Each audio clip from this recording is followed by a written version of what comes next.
संबित 30 करोड़ से ज्यादा लोगों की तरफ से प्रत्येक सदस्य देश को बहुत बहुत बधाई देता हूं। भारत को इस बात का बहुत गर्व है कि वो संयुक्त राष्ट्र के संस्थापक देशों में से एक है। आज के इस ऐतिहासिक अवसर पर मैं आप सभी के सामने भारत के 130 करोड़ लोगों की भावनाएं इस वैश्विक मंच पर साझा करने आया हूं। अध्यक्ष महोदय, 1945 की दुनिया निश्चित तौर पर आज से बहुत अलग थी। पूरा वैश्विक माहौल, साधन, संसाधन, समस्याएं, समाधान सब कुछ भिन्न थे। ऐसे में विश्व कल्याण की भावना के साथ जिस संस्था का गठन हुआ, जिस स्वरूप में गठन हुआ, वो भी उस समय के हिसाब से ही था। आज हम एक बिल्कुल अलग दौर में हैं। 21वीं सदी में हमारे वर्तमान की, हमारे भविष्य की आवश्यकताएं और चुनौतियां अब कुछ और है। इसलिए आज पूरे विश्व समुदाय के सामने एक बहुत बड़ा सवाल है कि जिस संस्था का गठन तब की परिस्थितियों में हुआ था, उसका स्वरूप क्या आज भी प्रासंगिक है? सदी बदल जाए और हम न बदलें तो बदलाव लाने की ताकत भी कमजोर हो जाती है। अगर हम बीते 75 वर्षों में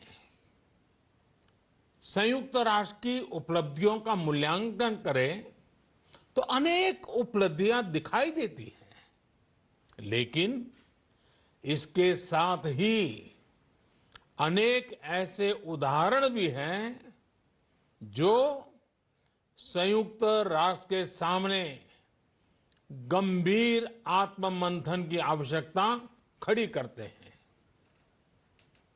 ये बात सही है कि कहने को तो तीसरा विश्व युद्ध नहीं हुआ, लेकिन इस बात को नकार नहीं सकते कि अनेकों युद्ध हुए,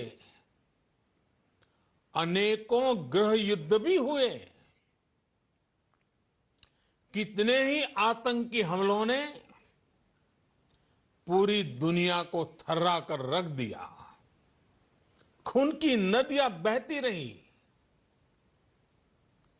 इन युद्धों में, इन हमलों में जो मारे गए वो हमारी आपकी तरह इंसान ही थे।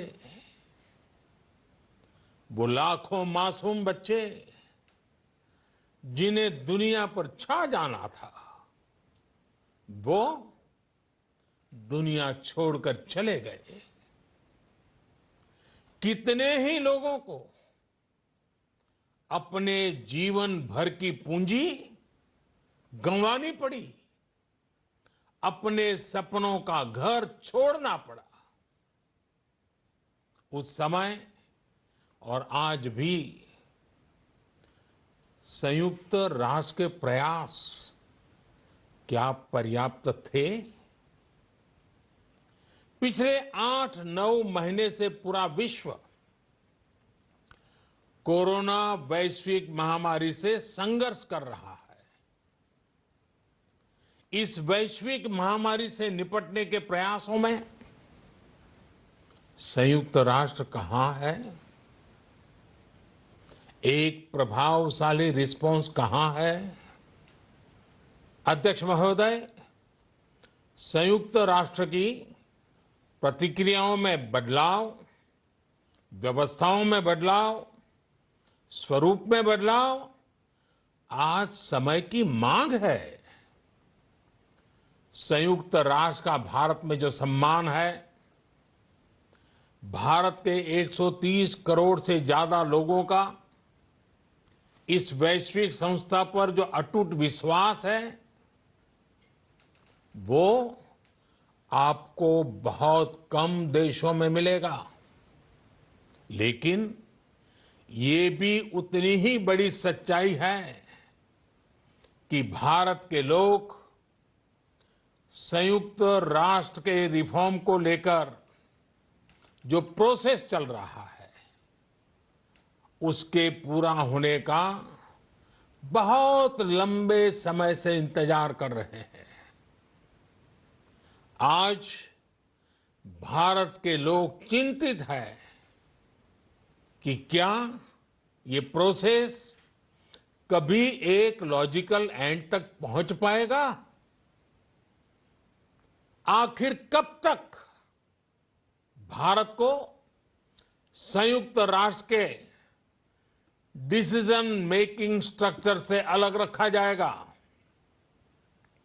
एक ऐसा देश जो दुनिया का सबसे बड़ा लोकतंत्र है, एक ऐसा देश जहां विश्व की 18% से ज्यादा जनसंख्या रहती है, एक ऐसा देश जहां सैकड़ों भाषाएं हैं, सैकड़ों बोलियां हैं, अनेकों पंथ हैं, अनेकों विचारधारा हैं, जिस देश ने सैकड़ों वर्षों तक वैश्विक अर्थव्यवस्था का नेतृत्व करने और सैकड़ों वर्षों की गुलामी दोनों को जिया है।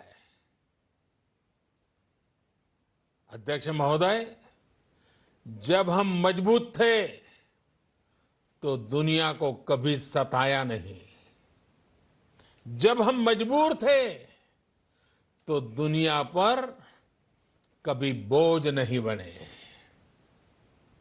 अध्यक्ष महोदय, जिस देश में हो रहे परिवर्तनों का प्रभाव